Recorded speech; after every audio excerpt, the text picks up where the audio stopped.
श्री शिवाय नमस्तुभ्यम। हम सबको पता है कि 14 जनवरी को मकर संक्रांति का बहुत ही पावन सा पर्व है और हम लोग इस दिन को खिचड़ी पर्व के नाम से भी जानते हैं। तो मेरी तरफ से यानी कि द नेचुरल प्लैनेट फैमिली की तरफ से आप सभी को मकर संक्रांति की बहुत बहुत शुभकामनाएं, है ना। देखो, आज के टाइम पे लगभग सभी घरों में एक प्रॉब्लम चल रही है, वो होती है भैया ना तो मेरे पति मेरी बातों को सुनते हैं, ना तो मेरे बच्चे मेरी बातों को सुनते हैं, हम लोग क्या करें, बहुत ज़्यादा परेशान चल रहे हैं, इसका कोई स्पेशल सा उपाय समझा दें। तो आप सभी लोगों को खिचड़ी में कौन सी ऐसी चीज़ है जो मिला करके देने से आपके घर में सभी लोग सुख शांति और समृद्धि के साथ रहेंगे, साथ ही साथ घर में आपके कोई भी लड़ाई झगड़े क्लेश नहीं होगा, ठीक है ना। चलो इसी की बात हम लोग करने वाले हैं, वीडियो को पूरा देखिएगा। सबसे पहले तो यहाँ पे आप सभी को स्क्रीन पर दिख रहा होगा खिचड़ी, है ना, दिख रही है। तो आप लोग के यहाँ जैसे भी खिचड़ी बनाई जाती हो, पकाई जाती हो, ये आपके ऊपर डिपेंड करता है।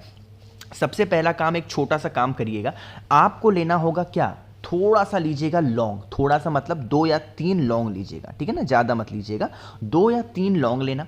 उन 2 या 3 लौंग को, मैंने यहाँ पे फोटो नहीं लगा पाया महादेव का, उसके लिए माफ़ी चाहता हूँ। जैसे मान लीजिए ये महादेव का, थोड़ा सा बड़ा कर दूँ साइज में, जैसे मान लीजिए कि ये है महादेव का शिवलिंग, ठीक।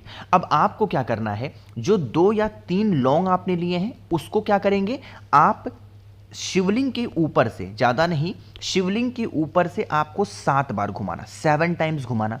7 बार जब आप घुमाओगे, एक नाम लीजिएगा महादेव का, वो नाम है कल्याणेश्वर महादेव। फिर से बोल रहा हूँ, क्या नाम लोगे, कल्याणेश्वर महादेव के नाम से शिवलिंग के ऊपर से 2 से 3 लौंग आप घुमा लेना, ठीक है ना।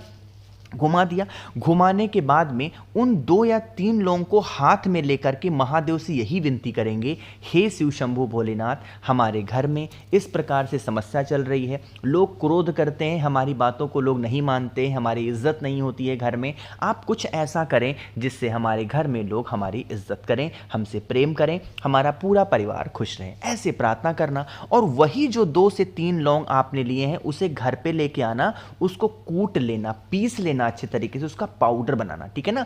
और जब आप अपने घर के सभी सदस्यों को खिचड़ी परोस के देना खाने के लिए, एक एक चुटकी उसमें आप कल्याणेश्वर महादेव के नाम से मिला करके, और उन सभी पूरे फैमिली में अगर सभी लोग खा लेते हैं तो उनका जो दिमाग होगा ना वो बिल्कुल शांत होगा, कभी भी उनको कोई भी दिक्कत नहीं आने वाली है। लेकिन पहले तो कोशिश करिएगा कि आप लोग थोड़ा सा खिचड़ी जो खाने वाला काम करेंगे वो 2:58 के बाद करेंगे, ठीक है ना।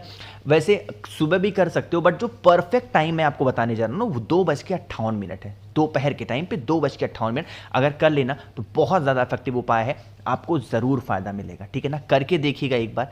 तो यहाँ पे हम लोगों ने खिचड़ी में मिला करके उपाय करने वाली बातों को तो कर लिया है। आगे बढ़ते हैं इस वीडियो के हम लोग अपने दूसरे उपाय की तरफ, और ये जो दूसरा उपाय है ये आपके फैमिली में खुशियाँ लाने के लिए। गुस्सा उस्सा तो अपनी जगह है, बट कभी कभी ऐसा होता है ना हमारे घर में कि जैसे मान लीजिए सभी लोग खुश हैं, तब भी हमें लगता है कि कुछ चीज़ों की कमी घर में लग रही है, ऐसा क्या हो रहा है कि हम बहुत डिस्टर्ब हैं, हमारा परिवार अशांत रहता है, घर में अक्सर प्रॉब्लम चलती हैं। तो आप सभी को खिचड़ी के इस पावन दिन पे दोपहर के 2:58 के बाद में इस उपाय को करना। अच्छा हाँ, मैं क्यों कह रहा हूँ कि 2:58 के बाद ही करना है, अभी मैंने इससे पहले जो वीडियो आपको बनाई थी उसमें मैंने समझाया था आपको कि जो सूर्य देव है ना वो दोपहर में 2:58 के बाद में मकर राशि में प्रवेश कर रहे हैं, और जब सूर्य देवता मकर राशि में प्रवेश करते हैं जिस समय, वही टाइम सबसे परफेक्ट होता है मकर संक्रांति का, ठीक है ना। तो करिएगा, इसके लिए आपको थोड़ा सा लेना है लाल चंदन। देखो लाल चंदन की मात्रा बहुत ज्यादा नहीं, बट हाँ सूखा नहीं लेंगे, किसी भी चीज़ में मिला करके डाल करके गाढ़ा सा पेस्ट बनाना। पेस्ट बनाने के बाद में आपको ज़रूरत पड़ेगी एक लाल फूल की, कोई सा भी लाल फूल ले सकते हो, जो मैं स्क्रीन पर दिखा रहा हूँ ज़रूरी नहीं यही ले लो, कोई भी लाल फूल ले लो। लाल फूल लेने के बाद में, चंदन को लेने के बाद में पहुँच जाना सीधा महादेव के शिवलिंग के पास में। थोड़ा तरीका समझेंगे, जो लाल पुष्प है उसको अभी अपने पास रखेंगे, उसका कुछ नहीं करना, लेकिन जो लाल चंदन आपके पास में है ना, उस लाल चंदन को माता के हस्तकमल पे, यही तो होता है माता का हस्तकमल जिसको हम लोग क्या बोलते हैं, कटी भाग। तो आप सभी को एक नाम बोलना है, मैं उस नाम को यहां पे लिखने जा रहा हूं, आप चाहो तो नोट कर सकते हो। वो नाम है चंपेश्वर। क्या नाम है, चंपेश्वर महादेव के नाम से लाल चंदन का लेपन माता के हस्तकमल पर यानी कि कटी भाग पे खूब अच्छे से कर देना, ठीक है ना। करने के बाद में अब आपको एक लोटा जल चढ़ाना है। जब आप जल चढ़ाओगे तो बहुत स्लो मोशन में जल चढ़ाना। कुछ लोग क्या करते हैं ना, जल्दी जल्दी में खूब तेजी से चढ़ा दिया, नहीं, ऐसा काम नहीं।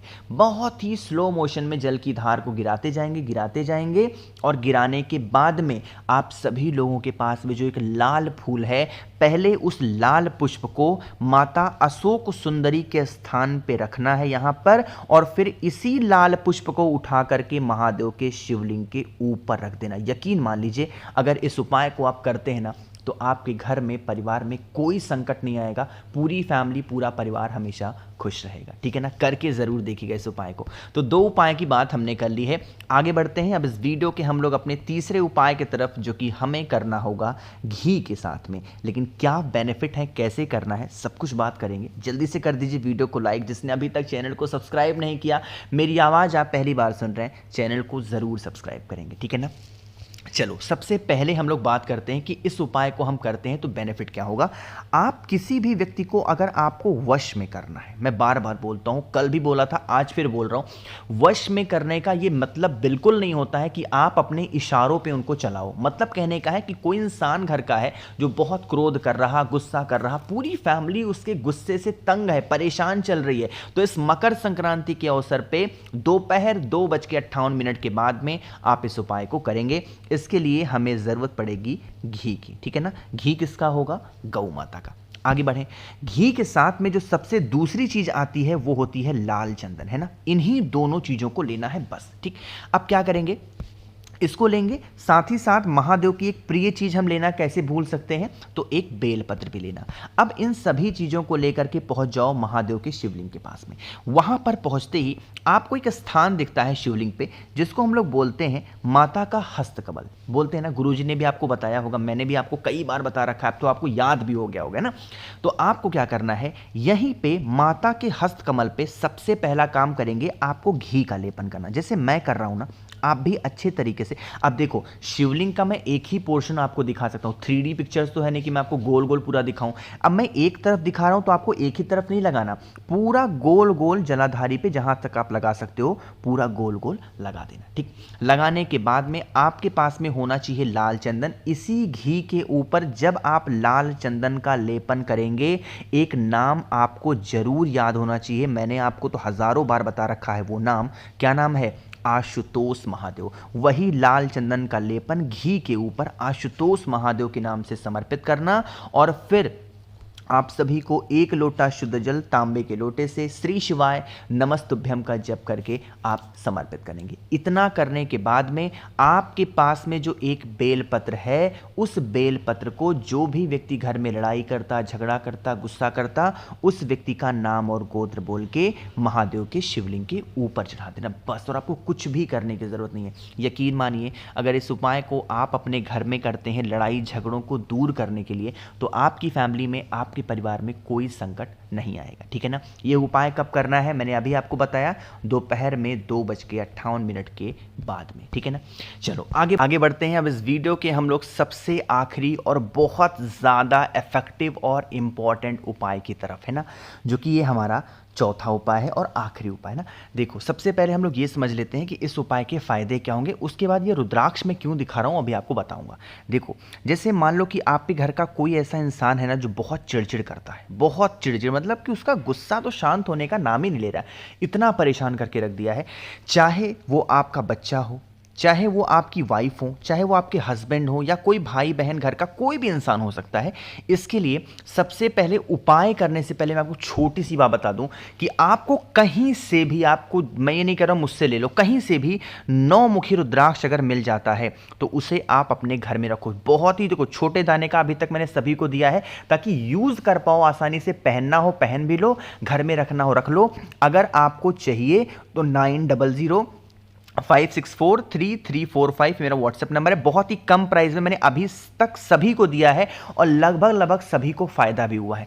9 मुखी रुद्राक्ष कहीं से भी उस व्यक्ति को धारण करा दो, या फिर वो जहां कमरे में रहता है उसके कमरे में रख दो, पहला चाह। अब उपाय की बात करते हैं। आपके पास में होना चाहिए 9 मुखी रुद्राक्ष, कहीं से भी मिल जाए ले लो। मैं देखो, मैं भाई फोर्स नहीं कर रहा हूं कि मुझसे लो, लेकिन मुझसे ले लोगे तो थोड़ा सा आपको एक भरोसा रहेगा कि हाँ, आपको जो चीज मिली है वो आपको ये वाली मिली है और और असली मिली है, ठीक है ना। तो आपको 9 मुखी रुद्राक्ष को एक छोटा सा कोई भी जल ले लो, तांबे का पात्र हो, उसके अंदर वही 9 मुखी रुद्राक्ष डाल दो, ठीक है ना। कितने मुखी? 9 मुखी। इसे लेकर के महादेव के शिवलिंग के पास पहुंचो और वहां पर पहुंच करके वही 9 मुखी रुद्राक्ष का जो जल होगा वो सोमेश्वर महादेव, किसके नाम से?